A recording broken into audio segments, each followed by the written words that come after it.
My dear student, this is the numerical taken from current electricity.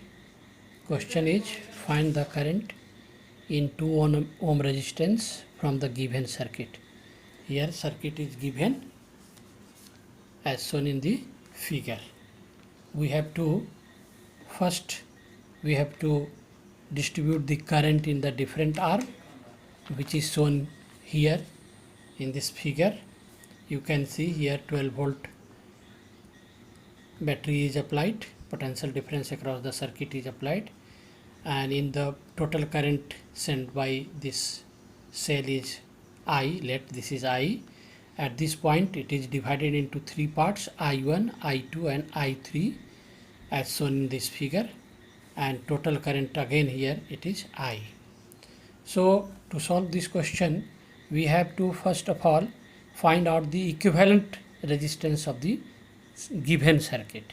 So first of all we will find the equivalent of these two, and it is marked as R. Resistances are marked here. We have marked here R1, R2, R3, here R4, R5, R6 and R7. So first of all we will see here R2 and R3 are in series, therefore the equivalent will be equal to 3 ohm. ये यहाँ पे हमने निकाला है कि 3 ohm हो जाएगा, 3 ohm हो जाएगा. और this 3 ohm equivalent of these two is connected in parallel with R6. R6 के साथ में इसके सिंगल जो 3 ohm रजिस्टर हो जाएंगे वो पैरेलल में है, तब इसका इक्विवेलेंट का नाम हमने दे दिया R8, और जिसका इक्विवेलेंट निकालने के बाद R8 का वैल्यू 2 ohm हो गया. इसी तरह से जब R8 ले रहे हैं, ये तीनों का R8 हो गया, तो R4 के साथ फिर ये सीरीज में है, तो सीरीज में इसका इक्विवेलेंट को हमने R9 नाम दे दिया और ये 6 ohm हो गया. और अगेन आप देखिए कि ये जो है 1 2 3 4 सभी रजिस्टर जो है R5 के साथ पैरेलल में जुड़ा हुआ है, therefore again R5 and R9 here are in parallel, और इसका इक्विवेलेंट निकालने पर जो है ये मिल जाएगा आपको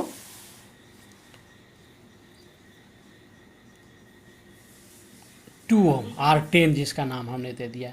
now R1, R10 and R7 are in series में है, तो उसका इक्विवेलेंट निकाल लेने के बाद 10 ohm टोटल इक्विवेलेंट रेजिस्टेंस मिल जाएगा.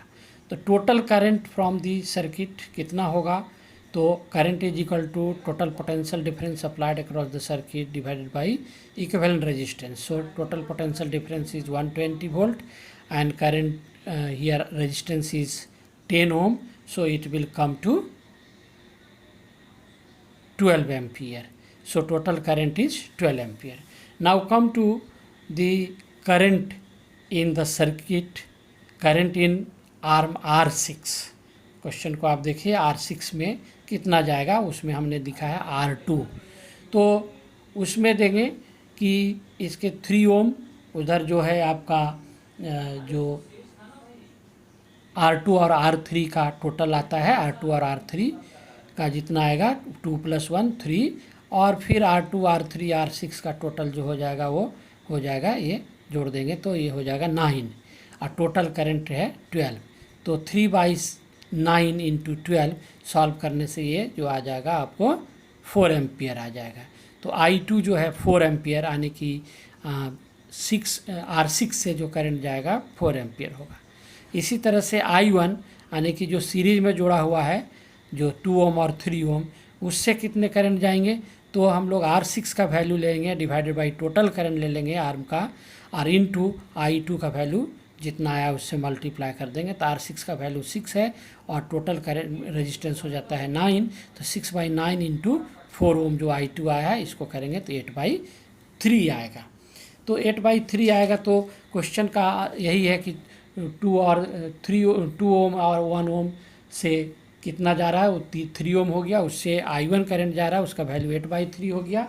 तो चूँकि 2 और 3 सीरीज में है, इसलिए R2 का वैल्यू जो 2 ohm है उससे करंट हो जाएगा. यही हमारा आंसर यहाँ पे हो जाता है. लेकिन आगे इसको चेक करने के लिए हमने यहाँ पर और आगे बढ़ा है, I3 को भी निकाल लिए हैं। तो I3 निकालने के लिए I3 छोड़ करके जो बाकी आर्म है, इस आर्म का जो है ये पूरे का इक्विवेलेंट हमने पहले निकाल लेना है, और जिसका इधर का ये 3 ओम R5 छोड़ करके जो निकाला गया है उसका वैल्यू यहाँ पे R9 के बराबर है, जो कि 6 ओम है। तो यहाँ पे देखिए कि R9 डिवाइडेड बाई R5 जो है यहाँ पर ये 3 ओम है। तो ये मिला करके जो है यहाँ पे 6/3 इंटू I1 जो है 2 और 3 ओम रजिस्टर से जा रहा है, 8/3 उसको लेंगे तो 16/3 एम्पियर करंट हो जाएगा।